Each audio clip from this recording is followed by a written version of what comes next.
Good morning to you too, Alex. Thank you for holding this meeting. No, thank you, I don't need a break. That's really good. Hopefully discussing the recent incidents of behaviours of concern, we can see if I handled them right and if there's anything that I could have done differently. Absolutely, I can, Alex. I can keep it brief as you have the incident reports, but I'll describe how I handled each situation and how I felt about it. Is that okay?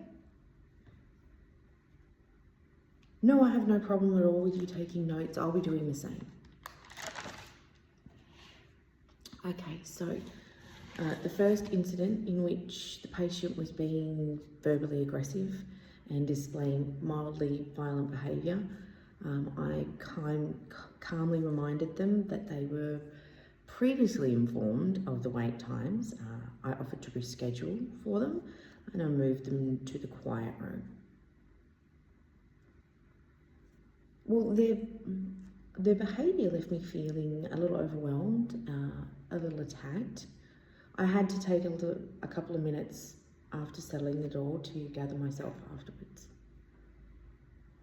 Yeah, it was enough to just take some time alone to just settle. Well, I think I could have set more of a boundary at the start and just remind them that we have zero tolerance for that kind of behaviour. Thank you, Alex. I'm glad you think so. Okay, well, with the second incident, the new patient appeared to be under the influence of alcohol and was speaking inappropriately. I calmly interrupted them and told them that it was not appropriate to speak for around other people, moved them away from other patients, but close enough that they could be monitored for medical intervention if it was needed.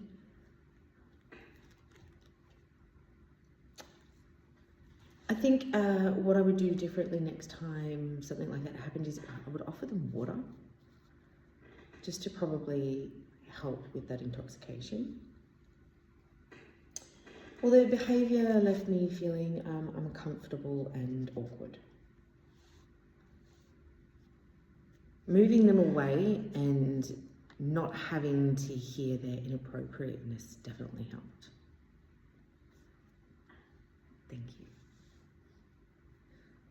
Okay, well, the third incident involved a patient who appeared to be cognitively impaired. We suspected dementia.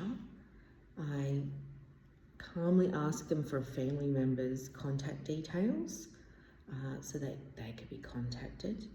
And then I moved them to a quiet room with one of my colleagues to monitor them.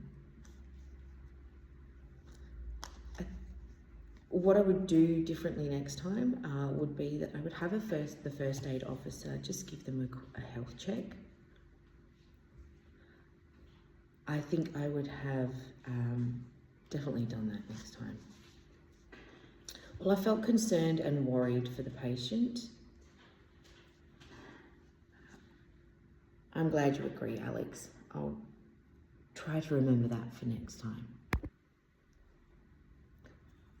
The fourth incident of disruptive behaviour, which involved a family the children were being very loud, which then included the parents yelling and being loud as well.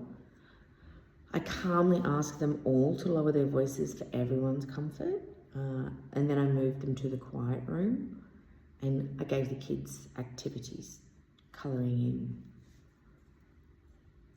Well, in the future, I feel that I could have intervened earlier before it escalated that far, like giving the kids activities earlier before everyone else got involved. Well, the situation made me feel uncomfortable and concerned. Thank you, Alex. I agree.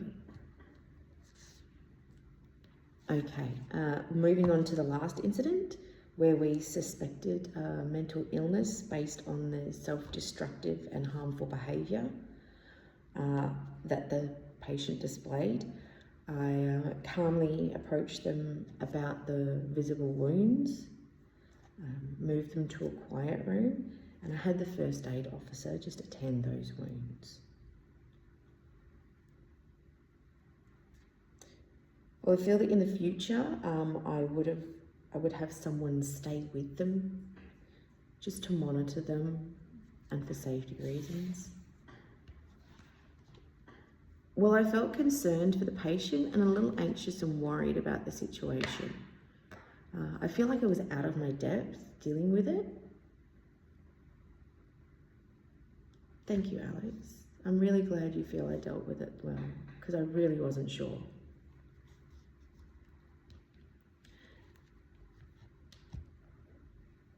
Yes, well, even though I've been taking notes on the meeting, I would really like your feedback and any reports if possible, so I can improve in the future.